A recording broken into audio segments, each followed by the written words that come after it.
নমস্কার নমস্কার নমস্কার নমস্কার নমস্কার নমস্কার নমস্কার নমস্কার আপনাদের সবাইকে সবাইকে সবাইকে নমস্কার জানাচ্ছে আপনাদের সৌমিত্র বসু। সবাইকে শুভ নববর্ষ জানাচ্ছে, সবাইকে স্বাগত জানাচ্ছে আজকের এই শরণাগত অনুষ্ঠানে।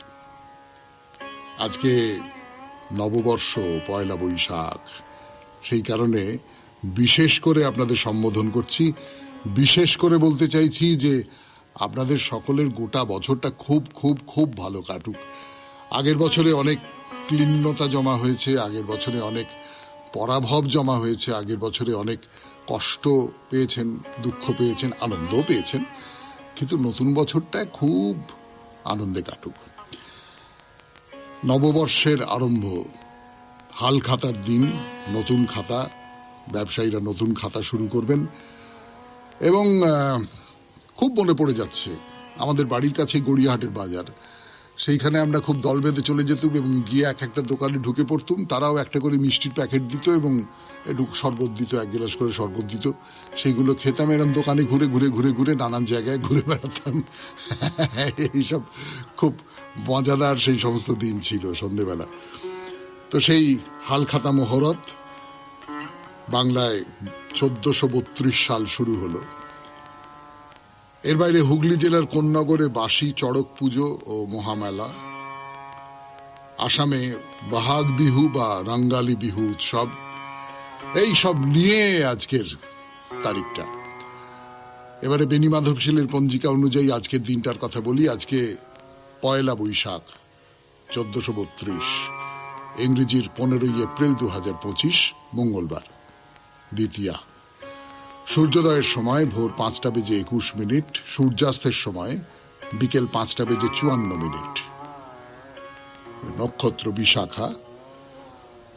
আজকে জন্মে তুলা রাশি, শূদ্রবর্ণ, মতান্তরে ক্ষত্রিয় বর্ণ, রাক্ষসগণ। সন্ধ্যেবেলা 6:29 গতে বৃশ্চিক রাশি, বিপ্রবর্ণ। রাত্রি 1:06 দেবগণ। আমাদের হোয়াটসঅ্যাপে চিঠি পাঠাবার নাম্বার 9831922927। চিঠির গোড়ায় অতি অবশ্যই SG লিখতে হবে। এবারে আজকের অনুষ্ঠান সম্পর্কে বলি। প্রথমে তো পুরাণ চিরন্তন, কিন্তু পুরাণ চিরন্তনে আজকে পুরাণের কথা বলবো না। আজকে বলবো এই নববর্ষের কথা, নতুন বছরের কথা, তাই নিয়ে আজকের পুরাণ চিরন্তন। তারপরে স্বামী বিবেকানন্দের রচনা থেকে পাঠ। রচনার নাম অপরোক্ষানুভূতি। বেশ খানিকটা অংশ পড়ে শুনিয়েছি, আরো খানিকটা অংশ পড়ে শোনাবো। তারপর ঠাকুরের কথা, কথামৃত। স্বামী গোকুলানন্দজির লেখা থেকে পাঠ। মানসিক চাপ জয় করার উপায় নিয়ে তিনি লিখেছেন। আপনাদের চিঠিপত্র এবং শেষে বাইরে দূরে আমরা এখন পশ্চিমবঙ্গে ফিরে এসেছি। পশ্চিমবঙ্গে আমরা এখন দার্জিলিং জেলায়, সেখানে মহাকালীর মন্দির দেখব। 92.7 বিগ FM এ শরণাগত অনুষ্ঠান শুনছেন। ফিরে আসছি নববর্ষের কথা নিয়ে, আমি আপনাদের সৌমিত্র বসু। নববর্ষের কথা, নববর্ষের উৎসবের কথা। একটা কথা একটু বলে নি। এই যে আমাদের দেশ ভারত, তার নানান অংশে একই সময়ে নববর্ষ শুরু হচ্ছে বা নববর্ষের অনুষ্ঠান শুরু হচ্ছে, উৎসব শুরু হচ্ছে, এমনটা কিন্তু নয়। ভারতের নানান জায়গায়, নানান প্রান্তে, নানান সময়ে নববর্ষের আরম্ভে নানান রকম সমস্ত লৌকিক উৎসব বা ধর্মীয় উৎসবও, ছোট বড় নানান রকম সব দেখতে পাওয়া যায়। নতুন বছরের শুরুই সব ক্ষেত্রে এই সমস্ত উৎসবের উপলক্ষ না হতে পারে, কিন্তু একই সময়ে তাদের মধ্যে একটা যোগাযোগ হয়, সেইটা খুব বিচার করে দেখবার মতন। কেউ কেউ অনুমান করেছেন যে বহুকাল আগে এই সময়ে নববর্ষের আরম্ভ হতো এবং উৎসবটা মূলত নববর্ষোৎসব। যোগেশচন্দ্র রায় মহাশয়, বিদ্যানিধি, আপনারা জানেন তার নাম, খুব বড় মাপের পণ্ডিত। তিনি বলছেন যে খুব প্রাচীনকালে ফাল্গুনী পূর্ণিমা তিথিতে উত্তরায়ণের আরম্ভর সময় নববর্ষের উৎসব হতো। এখন যেটা দোল হয়, হোলি হয়, সেটা নাকি আগে ছিল নববর্ষের উৎসব। তো উত্তর ভারতে চৈত্র মাসের শুক্লা প্রতিপদে বর্ষার আরম্ভ হয় এই দিন একটা কলস স্থাপন করা হয়, ধ্বজারোপণ করা হয়। এই যে বর্ষা কথাটা এসেছে তো বর্ষ থেকে, বা বর্ষ কথাটা এসেছে বর্ষা থেকে, অর্থাৎ বর্ষা যখন হলো, প্রচুর জলটল হলো এবং সেই জলে বীজ রোপণ করে ফসল হবে, সেই রকমের একটা ভাবনার থেকে ওই বর্ষ কথাটা এসেছে, নতুন বছর। তো যাই হোক, উত্তর ভারতে যেটা বলছিলাম যে কলস স্থাপন করা হলো, ধ্বজারোপণ করা হলো, এই বর্ষের যিনি দেবতা তিনি হচ্ছেন ব্রহ্মা, বর্ষপতি বলা হয় তাকে, তার পুজো করা হলো। বেশ তেল মেখে স্নান করতে হবে, অর্থাৎ শরীরের সমস্ত মালিন্য দূর করতে হবে, এইটা একটা কৃত্য। এবং নতুন পাঁজি, তাতে বর্ষফল শ্রবণ করতে হবে। নতুন পাঁজি একটা খুব গুরুত্বপূর্ণ ব্যাপার। আমি কালকেই কলেজ স্ট্রিটে গিয়ে নতুন পাঁজি কিনে এনেছি, যার থেকে আজকে আপনাদের এই শোনালাম আজকের দিনটার কথা। বাংলাদেশেও এই সময় বাসন্তী পূজা, অন্নপূর্ণা পূজার কিছু কিছু প্রচলন আছে। গুজরাট, নেপাল এই সমস্ত জায়গায় বর্ষারম্ভ কার্তিকী শুক্লা প্রতিপদে, দেওয়ালি উৎসবের সময়। মানে মূল দেওয়ালি উৎসব আগের দিনে হলে পরের দিনে সেই উৎসবের জেট চলে। সেই দিন নানান জায়গায় বলি দৈত্যরাজের পুজো হয়, গোবর্ধন পুজো হয়, অন্নকূট হয়, এই সমস্ত নানান রকম হয়। শুনছেন নববর্ষের কথা। কেবলমাত্র পশ্চিমবঙ্গের নববর্ষের মধ্যে আটকে না থেকে আমরা গোটা ভারত জুড়েই নতুন বছর কেমন করে কাটে নানান সময়, সেই কথা শোনাচ্ছি আপনাদের। ফিরে আসছি গানের পর। এবারে বাঙালিদের কথা বলি, আমাদের এই বাংলার নববর্ষের কথায় আসা যাক। সাধারণভাবে বাঙালি হিন্দু গেরস্থ মানুষের মধ্যে পয়লা বৈশাখ তো নববর্ষের সূচনা। তেমন কোনো তেমন যে কোনো রকমের ধর্মীয় ব্যাপার আছে, শাস্ত্রীয় ব্যাপার আছে, এইরকম কিছু নয়। যে সমস্ত বইপত্র আছে আমাদের, শাস্ত্র গ্রন্থ, তাদের নববর্ষে কিছু করতে হবে, নববর্ষে এই এই আচার পালন করতে হবে, এই এই ধর্মাচরণ করতে হবে, এই রকম কোনো বিধান নেই। কিন্তু পঞ্জিকায় বলা হয়, যে শাস্ত্রীয় নির্দেশ বলা হয়, কিন্তু সেইটা খুব শাস্ত্র থেকেই বলা হয় কিনা তাই নিয়ে সন্দেহ আছে। সেটা আমার সন্দেহ নয়, পণ্ডিত মানুষদেরও সন্দেহ আছে। মানে নির্দেশ যেটা বলে সেটা হচ্ছে নতুন বছর আরম্ভ হলে প্রত্যেকটা বাড়িতে একটা পতাকা উত্তোলন করতে হবে, যাকে ধ্বজারোপণ বলে। এটা হয় না। আপনার বাড়িতে পতাকা টাঙিয়েছেন? টাঙাননি তো? না, আমরা টাঙাই না। তবে পশ্চিম ভারতে বা মধ্য ভারতে নতুন বছরের সময় ওই পতাকা তোলা এরকম একটা হয়। আর একটা ব্যাপার হয়, যাদের বাড়িতে গরু আছে তাদের মধ্যে কেউ কেউ এই দিন ওই গোয়াল ঘরে একটা পুজোর ব্যবস্থা করেন, ভগবতী দুর্গার পুজোর ব্যবস্থা করেন। গরুকে মা রূপে মনে করা হয়, তার কারণ গরু নানান দিক থেকে মানুষের খুব সাহায্য করে, প্রায় লালন পালন করে বলা যেতে পারে। তো সেই ভগবতী দুর্গার পুজো হয়। যারা ব্যবসায়ী তারা এদিন ওই হাল খাতা বা নতুন হিসেবের খাতার পত্তন করেন। দোকানের কারখানায় গণেশের মূর্তি স্থাপন করা হয়, খাতায় সিঁদুর দেওয়া হয়, স্বস্তিক চিহ্ন দেওয়া হয়, দেবতার নাম লেখা হয়। এবং ওই যেটা বলছিলাম আপনাদের একেবারে গোড়ায়, বিকেলবেলা খদ্দেরদের নেমন্তন্ন করে আদর আপ্যায়ন করা হয়। এবং যেটা নিয়ম সেটা হচ্ছে যে ওই যা কিছু ধার বাকি ছিল সেগুলো শোধ করে দেওয়া হবে, আর কিছু অ্যাডভান্স দিয়ে দেওয়া হবে। কিন্তু এগুলো খুব যে একটা পুরনো প্রথা এমনটা নয়। এই হলো মোটামুটি ভাবে নববর্ষের উৎসব। আজকের দিনে এই উৎসব সার্থক হোক, সফল হোক, সবাই খুব হৈ হৈ করে, মজা করে, আনন্দ করে, আশা আকাঙ্ক্ষা নিয়ে নতুন বছরটা শুরু করুন। শরণাগত পরিবারের পক্ষ থেকে এই আমাদের প্রার্থনা। এরপরে গানের পর 92.7 বিগ FM এ শরণাগত অনুষ্ঠানে স্বামী বিবেকানন্দের রচনা থেকে পাঠ, অপরোক্ষানুভূতি। অপরোক্ষানুভূতি স্বামী বিবেকানন্দের রচনা থেকে পড়ে শোনাচ্ছি আপনাদের 92.7 বিগ FM এ শরণাগত অনুষ্ঠানে। যম নচিকেতার প্রশ্নের উত্তর দিতেছেন। মানুষের মৃত্যুর পর তাহার কি অবস্থা হয়? বিপশ্চিত বা অবিলুপ্ত চৈতন্য আত্মা কখনো মরেন না, কখনো জন্মানো না।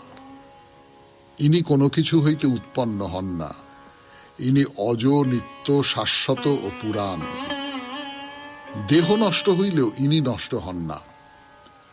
হন্তা যদি মনে করেন আমি কাহাকেও হনন করিতে পারি, অথবা হত ব্যক্তি যদি মনে করেন আমি হত হইলাম, তবে উভয়কেই সত্য সম্বন্ধে অনভিজ্ঞ বুঝিতে হইবে। আত্মা কাহাকেও হত্যা করেন না, অথবা নিজেও হত হন না। এ তো ভয়ানক কথা দাঁড়াইল। প্রথম শ্লোকে আত্মার বিশেষণ বিপশ্চিত শব্দটি বিশেষভাবে লক্ষ্য করো। ক্রমশ দেখিবে বেদান্তের প্রকৃত মতেই যে সমুদয় জ্ঞান, সমুদয় পবিত্রতা প্রথম হইতেই আত্মায় অবস্থিত।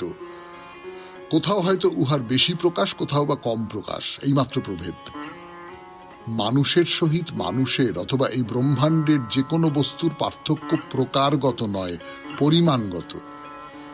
প্রত্যেকের অন্তরে অবস্থিত সত্য সেই একমাত্র অনন্ত নিত্যানন্দময়, নিত্যশুদ্ধ, নিত্যপূর্ণ ব্রহ্ম। তিনিই সেই আত্মা। তিনি পুণ্যবান, পাপী, সুখী, দুঃখী, সুন্দর, কুৎসিত, মনুষ্য, পশু, সর্বত্র একরূপ। তিনি জ্যোতির্ময়। তাহার প্রকাশের তারতম্যেই নানা রূপ প্রভেদ। কাহারও ভিতর তিনি বেশি প্রকাশিত, কাহারও ভিতর অল্প। কিন্তু সেই আত্মার নিকটে এই ভেদের কোনো অর্থই নাই। কাহারও পোশাকের ভিতর দিয়া তাহার শরীরের অধিকাংশ দেখা যাইতেছে, আরেকজনের পোশাকের ভিতর দিয়া তাহার শরীরের অল্পাংশ দেখা যাইতেছে। ইহাতে শরীরের কোনো পার্থক্য হইতেছে না, কেবল দেহের অধিকাংশ বা অল্পাংশ আবরণকারী পরিচ্ছেদেই ভেদ দেখা যাইতেছে। অর্থাৎ দেহ ও মনের তারতম্য অনুসারে আত্মার শক্তি ও পবিত্রতা প্রকাশ পাইতে থাকে।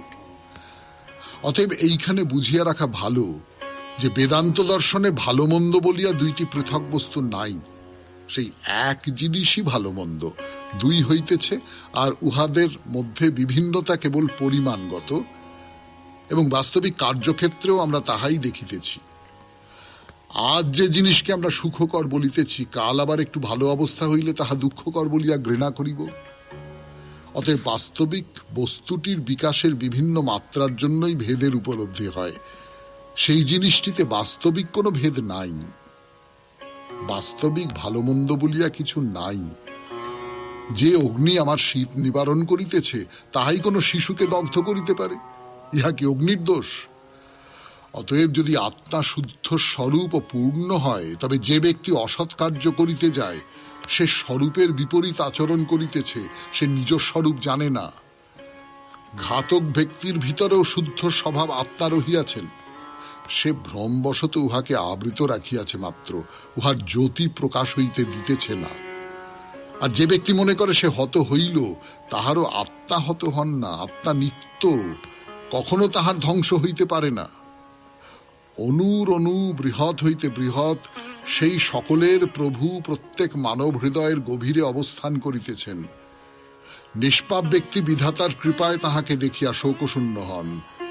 যিনি দেহশূন্য হইয়া দেহে অবস্থিত, যিনি দেশবিহীন হইয়াও দেশে অবস্থিতের ন্যায়, সেই অনন্ত সর্বব্যাপী আত্মাকে এইরূপ জানিয়া জ্ঞানী ব্যক্তিরা একেবারে দুঃখশূন্য হন। এই আত্মাকে বক্তৃতা শক্তি, তীক্ষ্ণ মেধা বা বেদাধ্যয়ন দ্বারা লাভ করা যায় না। শুনলেন স্বামী বিবেকানন্দের রচনা থেকে পাঠ, অপরোক্ষানুভূতি।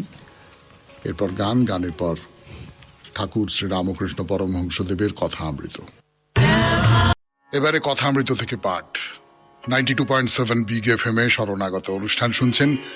আমি আছি আপনাদের সঙ্গে, আপনাদের সৌমিত্র বসু। আজকে রবিবার 9ই মার্চ, বাংলার 27শে ফাল্গুন 1884 খ্রিস্টাব্দ।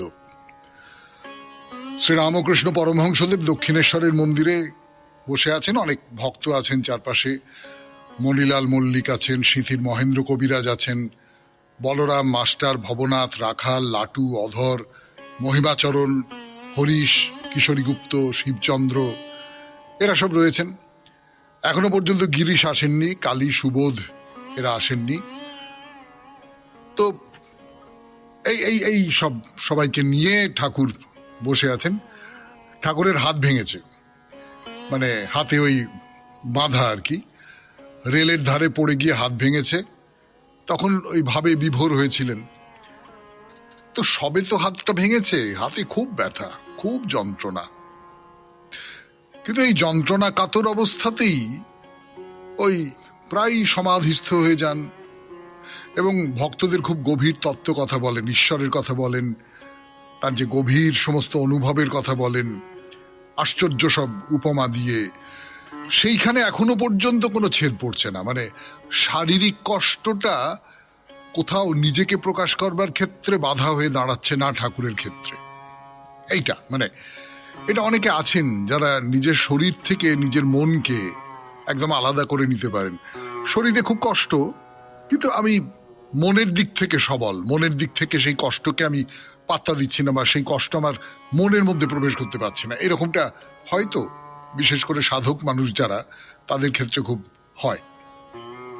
কিন্তু তার বাইরে খুব কষ্ট, খুব যন্ত্রণা। এমনিতে রোগাভোগা মানুষ, তার মধ্যে হাত ভেঙে যাওয়ার ফলে খুব যন্ত্রণা, মানে একদিন যন্ত্রণায় কাঁদছেন, তার মধ্যে সমাধিস্থ হয়ে গেলেন।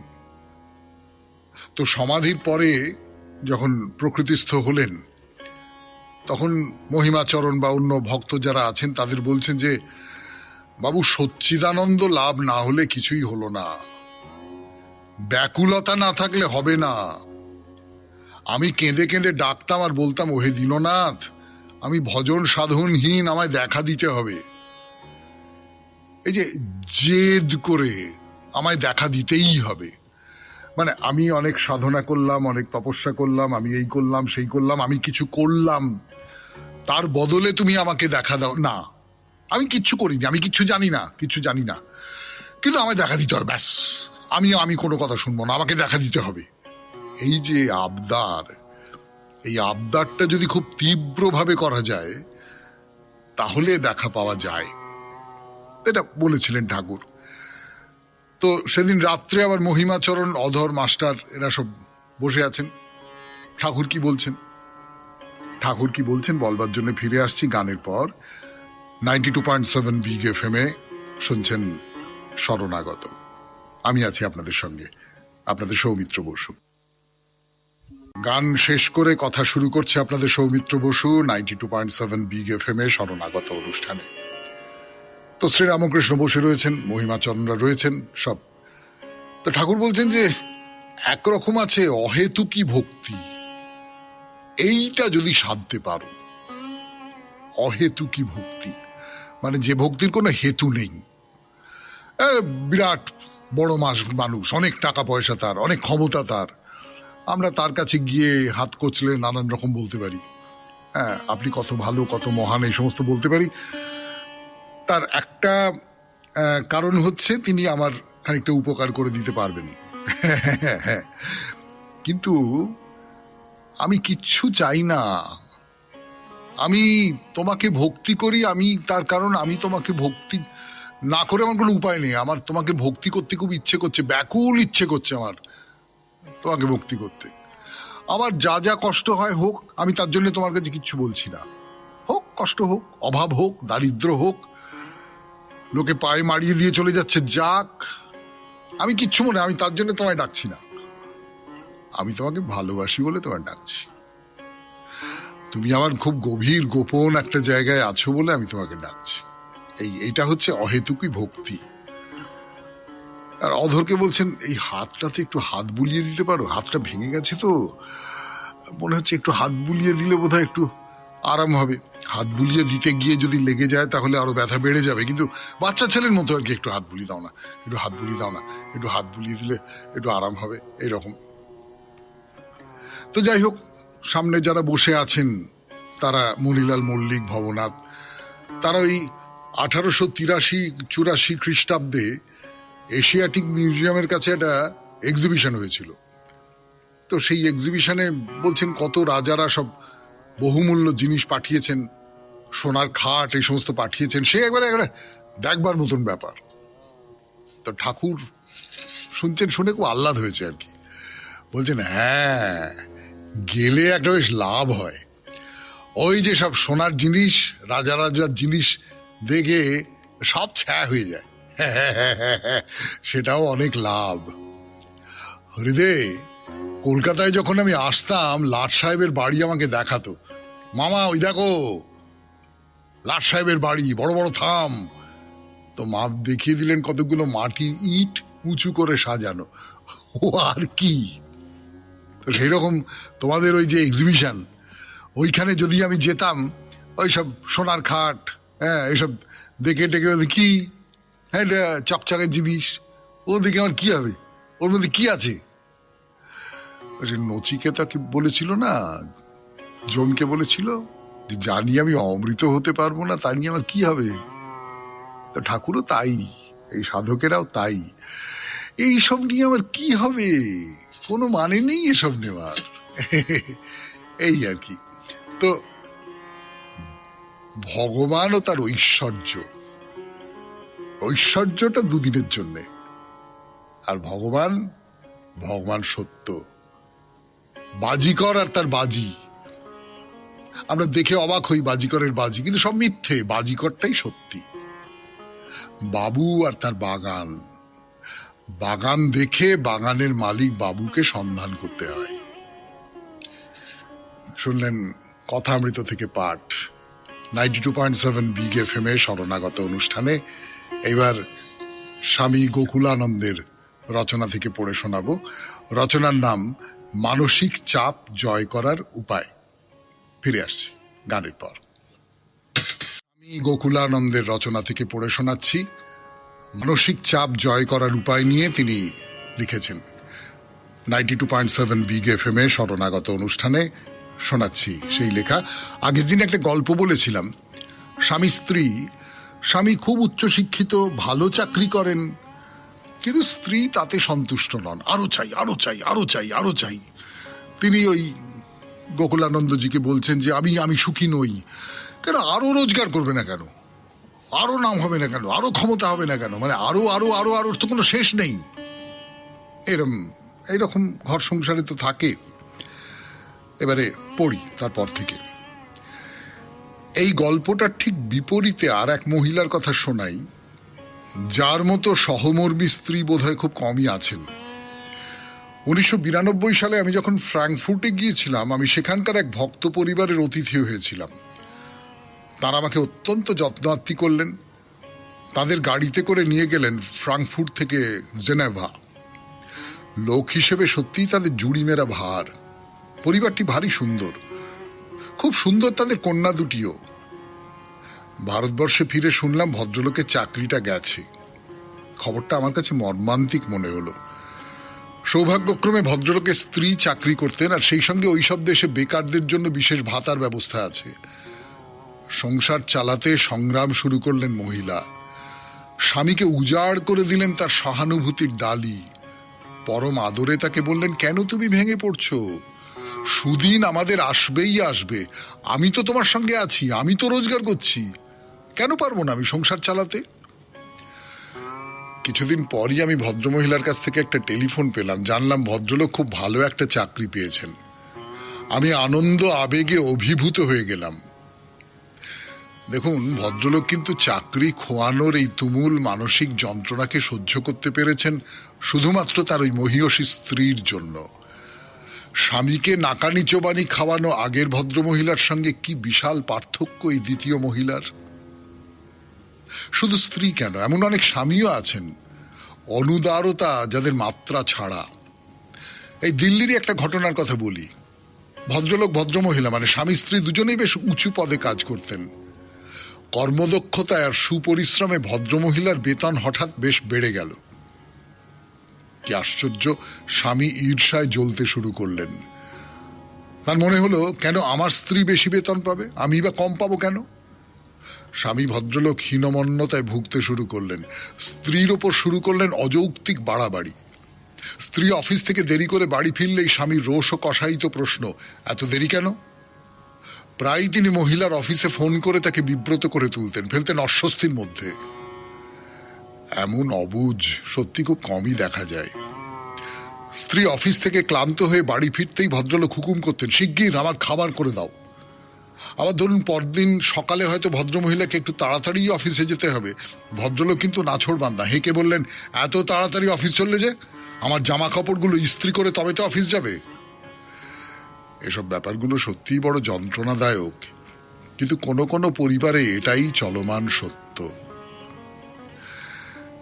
শুনলেন মানসিক চাপ জয় করবার উপায়, স্বামী গোকুলানন্দের রচনা থেকে পাঠ। এবারে গানের পর আপনাদের চিঠিপত্র। আমি আছি আপনাদের সঙ্গে, আপনাদের সৌমিত্র বসু। গানের পর 92.7 বিগ এফএম এ শরণাগত অনুষ্ঠান শুনছেন। এখন চিঠিপত্র। অমিতা দাসের চিঠি, সল্টলেক থেকে। পড়ে শোনাই। সৌমিত্রবাবু, আপনি স্বামী গোকুলানন্দ মহারাজের রচনা থেকে পাঠ করছেন এবং খুবই প্রাসঙ্গিক বিষয়ে, খুবই ভালো লাগছে ও তার সঙ্গে কিছু স্মৃতি উদ্ভাসিত হয়ে উঠছে মনে। স্বামী গোকুলানন্দ মহারাজ বা গোবিন্দ মহারাজের সঙ্গে দীর্ঘ দিল্লিবাসের সুবাদে আলাপ পরিচয় হয়েছিল দিল্লি রামকৃষ্ণ মিশনে। উনি দীর্ঘ 21 বছর ওখানে ছিলেন এবং কর্মাধ্যক্ষ ছিলেন। দিল্লিতে থাকাকালীনই উনি রামকৃষ্ণ লোকে গমন করেন। ওর সর্বাপেক্ষা বড় গুণ ছিল সহজ সরল ব্যবহার।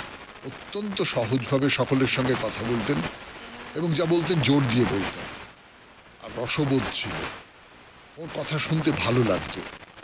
আলাপ আলোচনা করতেও সাহস পেতাম। মিশনে সন্ধ্যারতি দেখার পর ওর সঙ্গে দেখা ও কিছুক্ষণ আলাপ না করে ফিরতাম না। ওর ঘরে ছিল সবার অবারিত দ্বার। কোনো কোনো দিন গিয়ে দেখতাম আসর বসেছে, চা তৈরি হচ্ছে, কোনো ভক্ত মহিলা নিজের হাতে কোনো খাবার বানিয়ে এনে পরিবেশন করছেন সবাইকে, ওরই নির্দেশে। ওর বিদেশ ভ্রমণের গল্প শোনাচ্ছেন। এই ভ্রমণ কাহিনী উদ্বোধনে প্রকাশিত হয়েছে, পুস্তক আকারে প্রকাশিত হবার আগে। ওর সময়কালে দিল্লি মিশনের বেশ কিছু সংস্কার হয়েছে।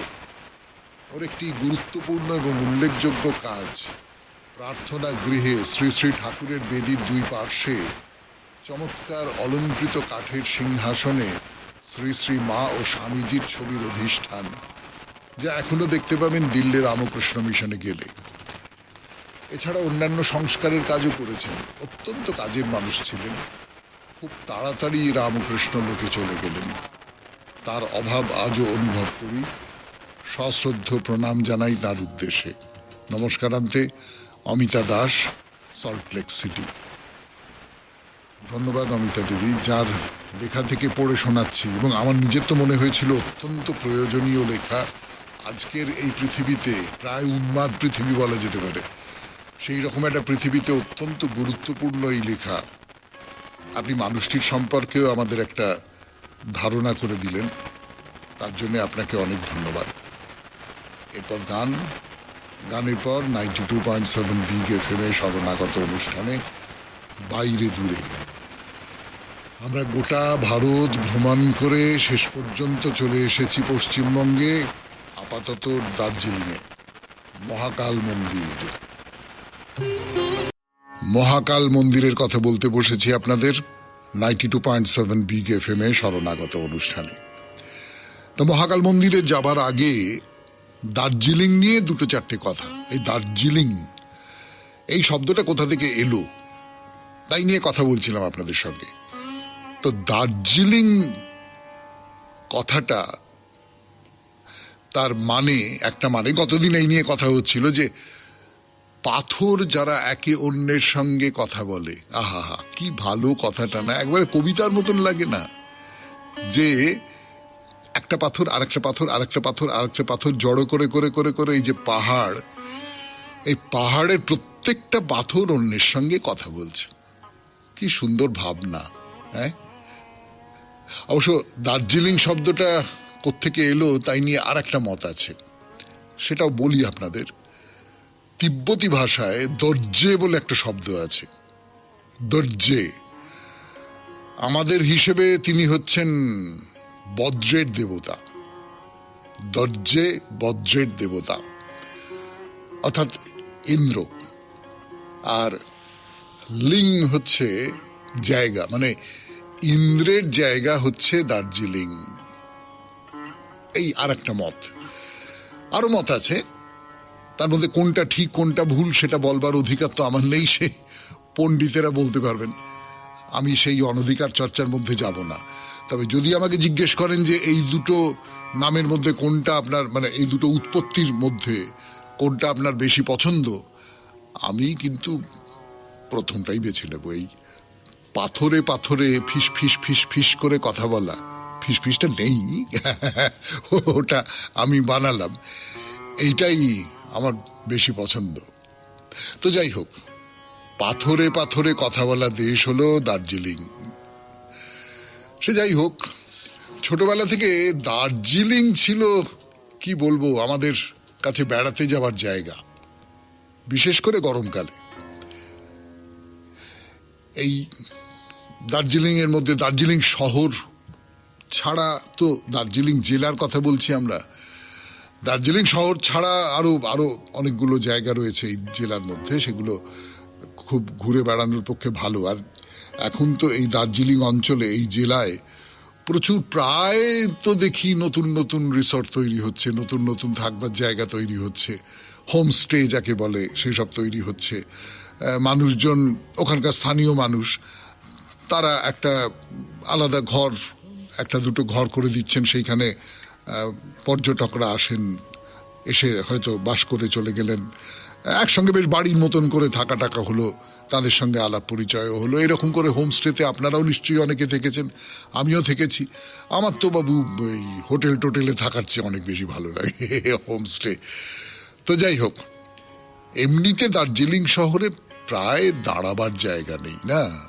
আপনারা যারা এর মধ্যে গেছেন তারা মনে করতে পারবেন, প্রচন্ড ভিড়, প্রচুর মানুষজন, প্রচুর গাড়ি, সেই গাড়ির থেকে বেরিয়ে আসছে প্রচুর ধোঁয়া। পাহাড়ি জায়গায় গাড়ি চালাতে গেলে তো গাড়ির উপর আলাদা একটা জোর ফেলতে হয়, প্রেসার পড়ে, ফলে প্রচুর ধোঁয়া। এর বাইরেও অনেকগুলো জায়গা রয়েছে যেখানে ঘুরে ঘুরে বেড়ানো যায়, আপনি মনের আনন্দে ঘুরে বেড়াতে পারেন। তো যাই হোক, এই দার্জিলিং জেলার কয়েকটা মন্দিরের কথা দিয়ে শুরু করব আমাদের এই পশ্চিমবঙ্গ ভ্রমণ। তবে ওই যা বলছিলাম, দার্জিলিং জেলার মন্দির বলতে সবাই এক কণ্ঠস্বরে যে মন্দিরটার কথা বলবেন সেটি হলো মহাকাল মন্দির। সেই মহাকাল মন্দির দিয়েই শুরু হচ্ছে আমাদের বাইরে দূরে 92.7 বিগ FM এ শরণাগত অনুষ্ঠানে শুনছেন মহাকাল মন্দিরের কথা। আমি আছি আপনাদের সঙ্গে, আপনাদের সৌমিত্র বসু। ফিরে আসছি গানের পর। মহাকাল, মহাকাল বলতে কাকে বোঝানো হচ্ছে আশা করি তা বুঝতে আপনাদের কোনো অসুবিধে হচ্ছে না। 92.7 বিগ FM এ শরণাগত অনুষ্ঠানে বাইরে দূরেতে মহাকাল মন্দিরের দিকে যাব আমরা। সেই মহাকাল, কাল মানে হচ্ছে সময়, কাল মানে হচ্ছে মৃত্যু। কাল তব ঘনিয়ে এসেছে, এই যে বলা হয়, মৃত্যুই তো। এবং মৃত্যু আর সময় বস্তুত একাকার। যদি ভাবতে থাকেন তাহলে মনে হবে হয়তো যে সময়, একটা সময়ের পরে মৃত্যু, সময়ের শেষ হচ্ছে মৃত্যুতে, মৃত্যুর পর আর সময় বলে কিছু নেই।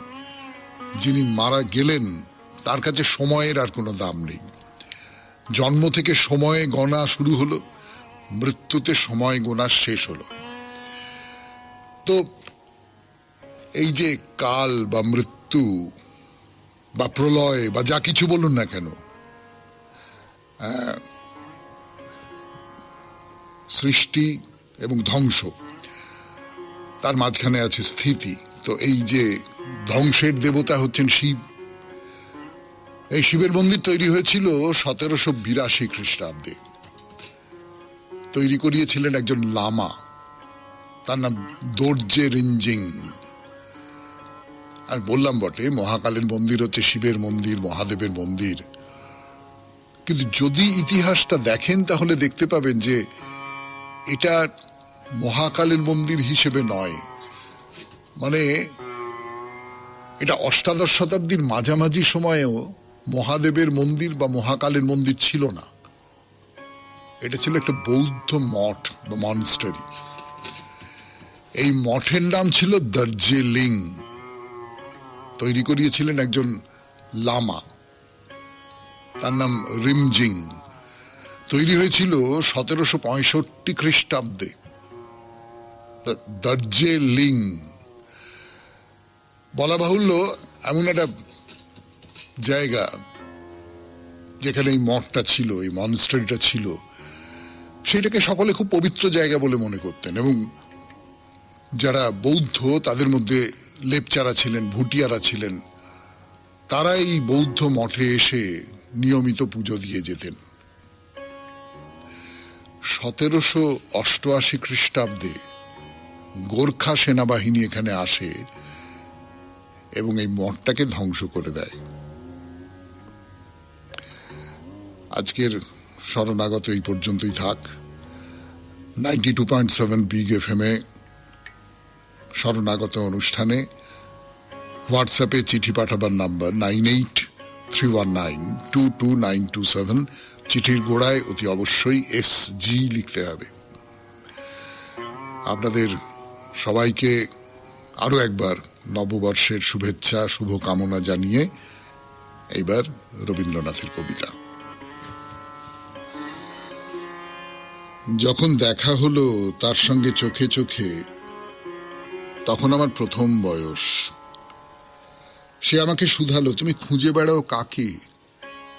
আমি বললাম, বিশ্বকবি তার অসীম ছড়াটা থেকে একটা পদ ছেড়ে নিলেন কোন কৌতুকে, ভাসিয়ে দিলেন পৃথিবীর হাওয়ার স্রোতে, যেখানে ভেসে বেড়ায় ফুলের থেকে গন্ধ, বাঁশির থেকে ধ্বনি। ফিরছে সে মিলের পদটি পাবে বলে, তার মৌমাছির পাখায় বাজে খুঁজে বেড়াবার নীরব গুঞ্জরণ। শুনে সে রইল চুপ করে, অন্যদিকে মুখ ফিরিয়ে। আমার মনে লাগলো ব্যথা। বললাম, কি ভাবছো তুমি? ফুলের পাপড়ি ছিঁড়তে ছিঁড়তে সে বললে, কেমন করে জানবে তাকে পেলে কিনা? তোমার সেই অসংখ্যের মধ্যে একটি মাত্রকে। আমি বললাম, আমি যে খুঁজে বেড়াই সে তো আমার ছিন্ন জীবনের সবচেয়ে গোপন কথা। ও কথা হঠাৎ আপনি ধরা পড়ে যার আপন বেদনায়। আমি জানি আমার গোপন মিল আছে তারই ভিতর। কোনো কথা সে বলল না। কচি শ্যামল তার রংটি, গলায় সরু সোনার হারগাছি, শরতের মেঘে লেগেছে ক্ষীণ রোদের রেখা। চোখে ছিল একটা দিশাহারা ভয়ের চমক, পাছে কেউ পালায় তাকে না বলে। তার দুটি পায়ে ছিল দ্বিধা, ঠাহর পায়নি কোনখানে সীমা তার আঙিনাতে। দেখা হলো। সংসারে আনাগোনার পথের পাশে আমার প্রতীক্ষা ছিল শুধু ওইটুকু নিয়ে। তারপরে সে চলে গেছে। খুব ভালো থাকবেন, আনন্দে থাকবেন। নমস্কার। নমস্কার নমস্কার নমস্কার নমস্কার নমস্কার নমস্কার নমস্কার নমস্কার। আপনাদের সবাইকে সবাইকে সবাইকে নমস্কার জানাচ্ছে আপনাদের সৌমিত্র বসু। সবাইকে শুভ নববর্ষ জানাচ্ছে, সবাইকে স্বাগত জানাচ্ছে আজকের এই শরণাগত অনুষ্ঠানে। আজকে নববর্ষ, পয়লা বৈশাখ, সেই কারণে বিশেষ করে আপনাদের সম্বোধন করছি। বিশেষ করে বলতে চাইছি যে আপনাদের সকলের গোটা বছর